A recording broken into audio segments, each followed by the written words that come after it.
Eco. Oke,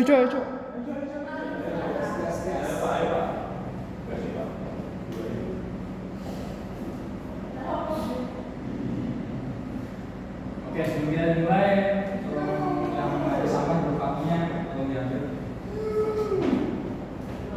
Udah semuanya? Oke, kita mulai. Bismillahirrahmanirrahim. Assalamualaikum warahmatullahi wabarakatuh. Waalaikumsalam. Apa kabar kalian semua? Alhamdulillah. Oke, sebelumnya ada yang tidak masuk hari ini? Masuk semua. Oke, masuk apa ya? Oke, baik. Sebelum kita mulai, kita membaca doa dengan membaca basmalah. Bismillahirrahmanirrahim. Oke, sebelum kita masuk ke materi hari ini, sebelumnya Bapak akan tanyakan materi minggu lalu yang berjudul sholat Idul Fitri. Ada yang tahu sholat Idul Fitri itu apa? Mungkin Mas Fawas, sholat Idul Fitri apa Mas Fawas? Sholat Idul Fitri itu sholat sunnah yang dilaksanakan setelah puasa. Oke. Ada yang lagi mau nambahin? Mas Habib mungkin Mas Habib mungkin belum ada yang belum. Oke, jadi saya tambahin sedikit. Jadi sholat Idul Fitri itu dilakukan setelah kita berpuasa selama sebulan, yaitu pada tanggal 1 Syawal setelah Ramadan. Jadi itu hari yang dimana yang dirayakan umat Muslim. Oke, kita masuk ke sujud sahwi. Jadi yang tahu sebelumnya sujud sahwi itu apa? Dilakukan ketika benar-benar sholat. Oke, betul Mbak. Jadi sujud sahwi ini secara bahasa berarti bukan terhadap sesuatu atau hal yang ada dalam suatu perkara. Jadi pas kita lagi sholat itu misalkan kita nggak fokus gitu mikir yang lain, terus tiba-tiba pas lagi sholat tuh mikir ini yang rakaat berapa ya? Ini kurang atau lebih ya? Nah terus secara istilah berarti sujud yang dilakukan dari sholat atau setelahnya karena adanya kekurangan baik dengan meninggalkan apa yang diberitakan atau mengerjakan apa yang dilarang atau sengaja. Ya. Terus selanjutnya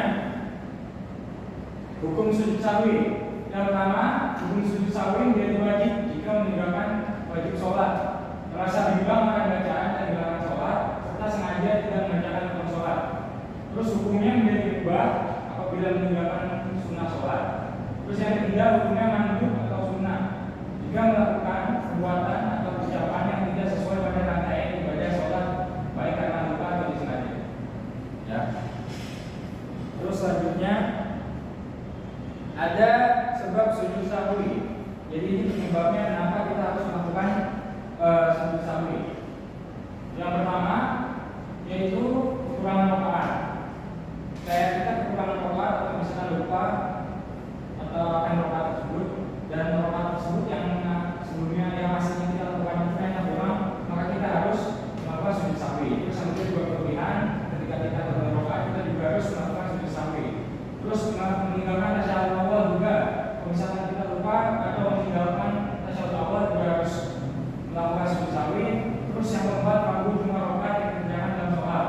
Nah ini biasanya yang keempat ini sering berada atau yang sering kita alami ragu dalam rakaat sholat. Ya. Oke. Jadi di sini ada bacaan sujud sahwi. Ada yang ingin membacakan? Mungkin Mas Adi, Mas Adi, Mas Roos, oke Mas Adi, silakan. Subhanallahumma rabbana wa bihamdika Allahumma firli. Artinya maha sesungguhnya ya Allah, wahai Tuhan kami, dan dengan memujimu ya Allah menjelaskan aku. Oke, pertama Mas Adi. Jadi ini ada versi lainnya atau bacaan doa lainnya, yaitu doanya Subhana Mandayanamu Walayasu. Jadi boleh yang saya ucapkan tadi atau boleh yang ini juga tidak apa-apa ya. Terus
apa? Oke, sebelum saya akan menyuruh kalian, saya akan membacakan doanya. Setelah itu kalian akan mengikuti saya. Ya. Subhanakallahumma Rabbana wa bihamdika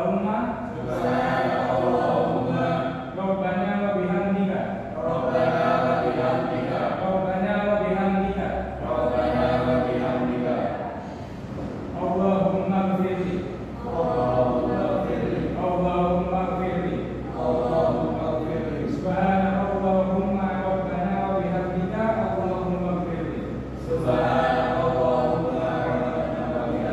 Allahumma ighfirli. Oke. Tadi yang sudah apa?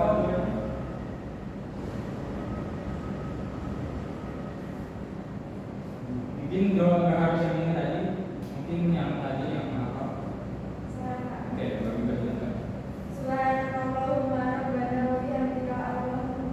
Oke, ada lagi yang sudah apa? Oke, Mas Adi. Dua ayat satu ya Pak. Ya,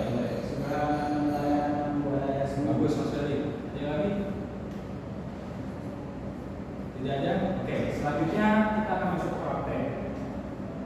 Jadi sujud sahwi dilakukan dengan dua kali sujud di akhir sholat seperti sujud pada umumnya dan dilakukan sujud salam. Ada yang ingin mempraktekannya?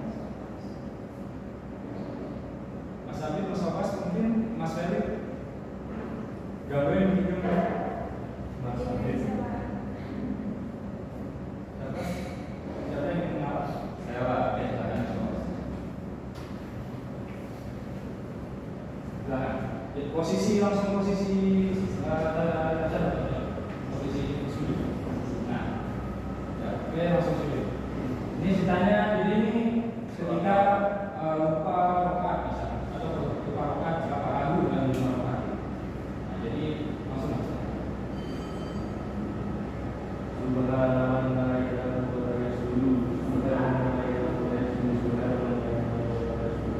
Oke, sujud lagi. Ini tak salah awal. Duduk di atas sujud. Nah, terus langsung sujud lagi.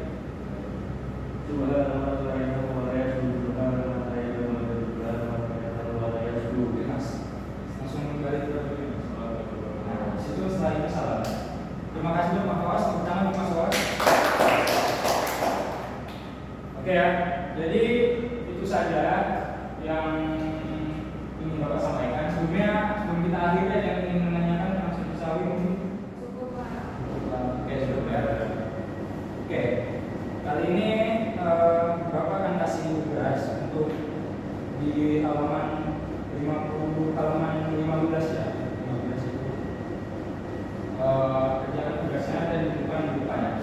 Terus Bapak akan kasih kesimpulan. Jadi sujud sahwi itu kenapa ada namanya sujud sahwi? Karena Allah ini menciptakan kita berbagai manusia dan berbagai sifat. Karena lupa itu masuk sebagai sifat manusia, makanya Allah menurunkan sujud sahwi. Dia membedakan manusia dalam lupa dalam sholat. Oke, itu saja dari saya. Jika